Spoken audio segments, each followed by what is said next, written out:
300 000 morts français et allemands confondus. La bataille de Verdun symbolise la folie meurtrière de la Première Guerre mondiale, la Grande Guerre. Or, en 100 ans, le mythe de Verdun a profondément évolué, tant du côté français qu'allemand. Aujourd'hui, deux historiens se retrouvent pour une lecture franco-allemande de cette célèbre bataille qui a commencé sous la neige en février 1916 par une grande offensive allemande. Les Français ont eu très très peur. Et ils ont pris une décision à la fois politique et militaire. C'est une décision prise par les militaires, mais avec la caution des politiques, notamment de Briand, qui est le président du Conseil, qui est de défendre Verdun sur la rive droite.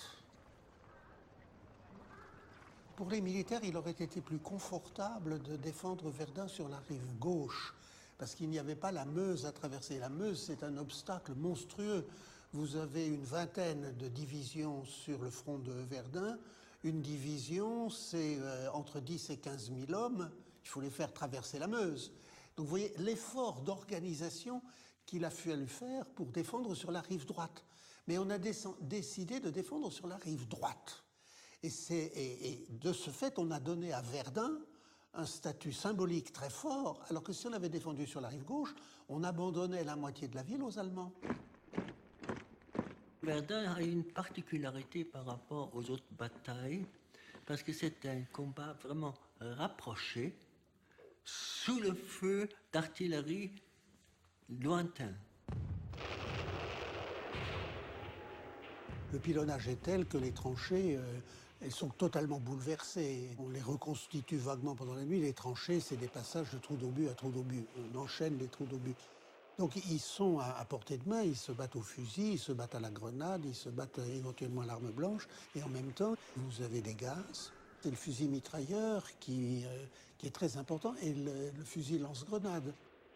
Lance-mine, lance-flamme et les avions. Les avions qui combattent maintenant. Ils n'avaient pas combattu avant.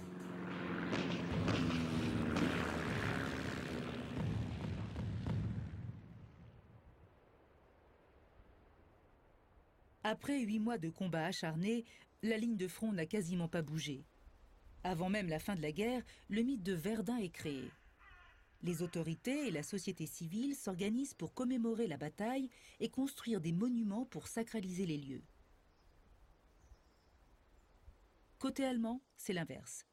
Pour oublier la défaite, la nouvelle République de Weimar choisit de ne pas glorifier les valeureux soldats.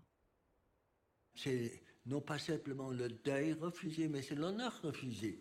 La République de Weimar qui inscrit bêtement dans sa constitution que la République ne distribue pas d'ordre de mérite d'aucun. Et pourquoi sont-ils morts? Pourquoi sont-ils blessés? Pourquoi sont-ils revenus fous?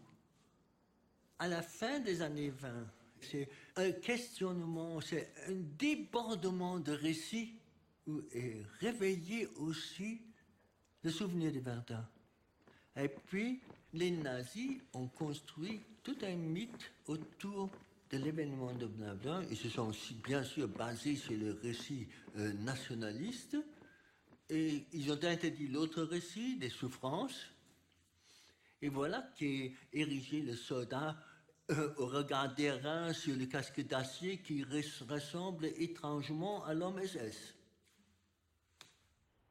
Après la Seconde Guerre mondiale, les commémorations à Verdun sont exclusivement françaises. Ce n'est qu'en 1984 que François Mitterrand invite son homologue allemand Helmut Kohl à participer à la cérémonie. Verdun n'est plus devenu le haut lieu de la nation d'une certaine manière, mais l'emblème de l'absurdité de la guerre et de la mort de masse. Donc le climat mémoriel a changé et la réconciliation franco-allemande devient en quelque sorte une évidence. La bataille de Verdun est commémorée pour la première fois par Pétain et Poincaré en 1920. 100 ans après, la cérémonie est l'occasion de la réouverture du mémorial de Verdun qui raconte désormais cette histoire sanglante d'un point de vue français et allemand.